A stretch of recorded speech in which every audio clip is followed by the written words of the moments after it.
qui me plaît parce que je pense que ça va l'exciter, mais sans lui demander est-ce que j'ai le droit. J'ai lu aussi que la nuit c'était un endroit très sensible et qui pouvait être très agréable. Dans ma génération, on était là c'est 11 ans, moi j'avais 15 ans et on apprenait à mettre des préservatifs sur les pieds des chaises. Enfin voilà, c'était assez bateau. Et là je trouve qu'à 11 ans, avoir ce genre d'informations c'est une autre dimension. Et je savais que ça allait arriver, mais pas aussi hard et pas aussi vite. Ce que je suis en train de te dire que c'est dans les manuels. Et dans les manuels, il y a des sites pour les enfants, pour aller se renseigner un petit peu plus. Et sur ces sites-là, il y a ce genre de phrases. À partir de 11 ans, je suis désolé, sur les réseaux sociaux, dans les cours de récréation, les enfants sont très exposés. Donc si des adultes peuvent les guider, leur dire des mots qu'ils entendent de manière sauvage et parfois imperceptible et en tout cas mal comprise, c'est formidable. Est-ce que tu as l'impression que nous, on a été différents, on a eu du mal dans la société, on a été perdus, on a été comme... Il n'y avait pas les réseaux sociaux. Il y avait pas les réseaux sociaux, mais à 11 ans, si tes parents te laissent sur les réseaux sociaux, on n'est pas égaux face aux parents. C'est un problème. Mais Kelly, on n'est pas égaux face aux parents. Il y a plein d'enfants qui n'ont pas de parents. On a encore le droit d'interdire les Là, c'est apparemment suite à des manuels scolaires qui auraient des liens pour mener à des sites qui préviennent sur la sexualité en général. Alors quand j'ai vu le reportage, j'avoue que j'étais choqué. Les phrases qui sont dites, c'est vraiment hyper cru. Pour moi, c'est du majeur, c'est du plus de 18. Ça explicite énormément de choses. Et en fait, la première réaction que j'ai eue, c'est être d'accord avec plutôt genre Kelly et beaucoup d'autres autour de la table. De me dire, c'est abusé, c'est encore le wokisme. Pour moi, qui est déviant, hein, parce que là c'est vraiment de la déviance. C'est vouloir sexualiser les enfants à tout prix. Hein. J'ai l'impression que la majorité des pédophiles en France font partie du wokisme. J'ai trouvé ça très gênant. Après, avec les discussions qu'il y a eu et un peu de recul, ce que dit très bien Gilles Verdez pour une fois, c'est que effectivement, en fait, les mœurs ont complètement évolué. Au Moyen-Âge, on se mariait à la puberté. Il y avait des rapports sexuels à 12 ans, voilà, dès que t'avais atteint la puberté. On a évolué avec le temps, on a augmenté l'âge jusqu'à, voilà, 18 ans. Après, voilà, bon, suivant les pays, bon, nous, majorité sexuelle, je crois que c'est 15 ans, 15 ou 16 ans, mais dans chaque pays du monde, ça varie. Dans des pays, c'est encore la puberté, comme certains états au Mexique, ou alors ça peut être attendre d'être marié, comme en Iran. Donc même à 25 ans, t'as pas le droit d'avoir de relations sexuelles si t'es pas marié. Puis ça va de 12 ans au Japon jusqu'à 19 ans dans certains pays du monde. Donc c'est très variable. Donc là, c'est vrai qu'il faut vivre avec son temps. Et le truc, alors c'est un gros problème, je dis pas que c'est bien, c'est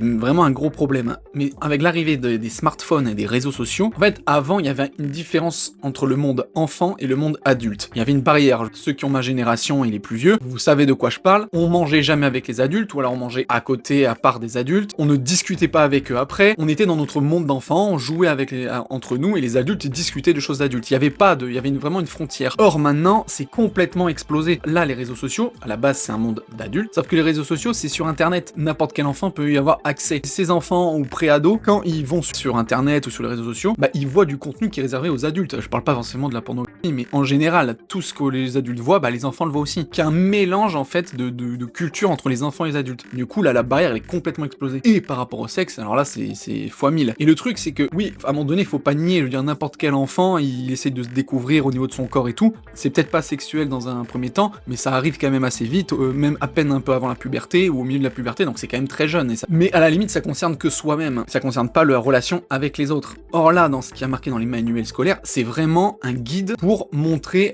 tout ce qu'on peut faire avec le partenaire, etc. Donc en fait, je trouve que c'est chaud, mais d'un autre côté, c'est vrai que comme les enfants, à partir de 9, 10, 11 ans, ils ont accès à des contenus pornographiques, des trucs hyper hard et tout. Donc en fait, là où nous, on était un peu plus préservés, entre guillemets, à notre âge, bah les enfants de l'époque actuelle, ils connaissent tout ça. En tout cas, ils ont accès à ça. Faut pas faire les moyenâgeux et fermer les yeux et tout nier. Ça existe. Donc c'est vrai que autant leur inculquer. On peut faire un parallèle, mais justement, elle en parle Kelly avec le préservatif. Avant, on n'en parlait pas. C'était un peu tabou d'en parler avec les enfants. Mais on a remarqué que plus on en parlait tôt avec les enfants, plus les enfants étaient responsables et il y avait, entre guillemets, moins de problèmes après, que ce soit pour des maladies ou pour des enfants accidentels. On voit bien que la prévention, le fait d'en parler, ça aide. Donc là, avant, on montrait juste des préservatifs avec un bout de bois ou une banane et tout pour montrer comment faire. Mais là, la société a tellement évolué que les enfants ont accès à beaucoup plus de choses plus hard et plus jeunes. Il faut que le discours soit aussi évolué. On va pas juste leur parler du préservatif. Donc c'est pour ça que c'est un peu compliqué. C'est choquant sur le moment, au début, mais je pense que au final, c'est peut-être une bonne idée, en fait, de parler de choses-là. Le problème, en fait, c'est toujours pareil, c'est que ce discours-là, je suis ok pour les enfants qui ont déjà accès à ça, qui ont déjà vu ces trucs. Mais le problème, c'est que si vous en faites une généralité et que vous en parlez à des enfants qui sont encore un peu innocent, bah là sur le coup ça fait chier en fait. Donc c'est pour ça que c'est vraiment très complexe de s'attaquer à ce sujet-là. Un énorme paradoxe de notre société, c'est que d'un côté on se plaint d'une recrudescence de violences sexuelles, notamment chez les mineurs, d'agressions sexuelles, de harcèlement sexuel, de nudes qui circulent, etc. Et de l'autre côté on le banalise complètement. Donc tu ne peux pas parler de plan à 3 comme quelque chose de normal.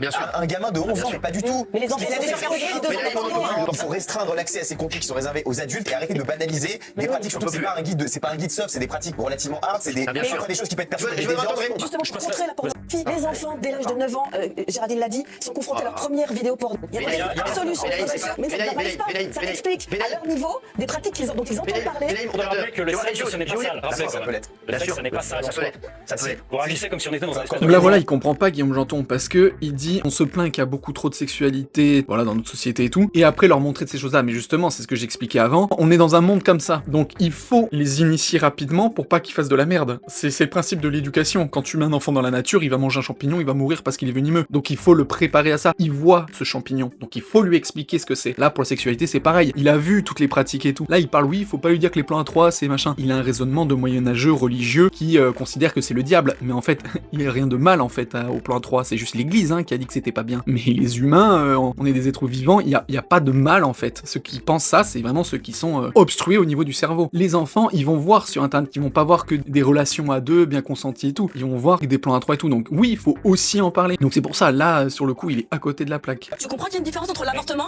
On est expliquer d'accord ce que que c'est tout le ça- sexe, Ouais. le sexe normal, Est-ce qu'on est et le d'accord sexe à plusieurs, etc. Entre le Tu sexe vois à plusieurs n'est pas Faut pas qu'il y ait normal, de le coupure sexe à oral plusieurs n'est pas rapports. normal. À 11 Se ans. poser la question d'être trans n'est pas normal. À 11 ans, non, Et la pas normal à 11 ans. suspension n'est À pas 11 ans, normale. à 11 ans, non, c'est absolument pas normal. Tout ce que je vous dis, Et je non, pense mais- que les personnes qui pensent que c'est normal, ils sont Encore une désuets. fois, moi je trouve ça hyper délicat parce que, ouais, parler de ces sujets-là, je trouve que c'est hard, c'est juste très hard, et de base, idéologiquement, je serais contre. Et j'ai ce réflexe aussi de me dire qu'effectivement, ceux qui sont comme ça là, à vouloir absolument parler de tout ça à des jeunes, à des enfants, je trouve ça malsain à mort. Mais encore une fois, faut voir de l'autre côté, de se dire, si ces enfants-là ont déjà vu tout ça, ça sert à rien de le nier. Et justement, il faut l'expliquer. Pour conclure, je répète un peu, mais c'est juste un sujet vraiment délicat, vraiment dur. L'idéal, dans l'idéal, ça serait savoir quel enfant a été exposé et quel enfant ne l'a pas été. Et ensuite, s'adapter. C'est-à-dire les enfants exposés, on leur parle crûment de tout ça, de tout ce qui est marqué dans ces manuels et tout ça. Ça ne peut que aider. Par contre, les enfants qui n'ont pas été exposés à ça, là, vous leur mettez toute la sexualité qui est normalement donc réservée aux adultes, à des très jeunes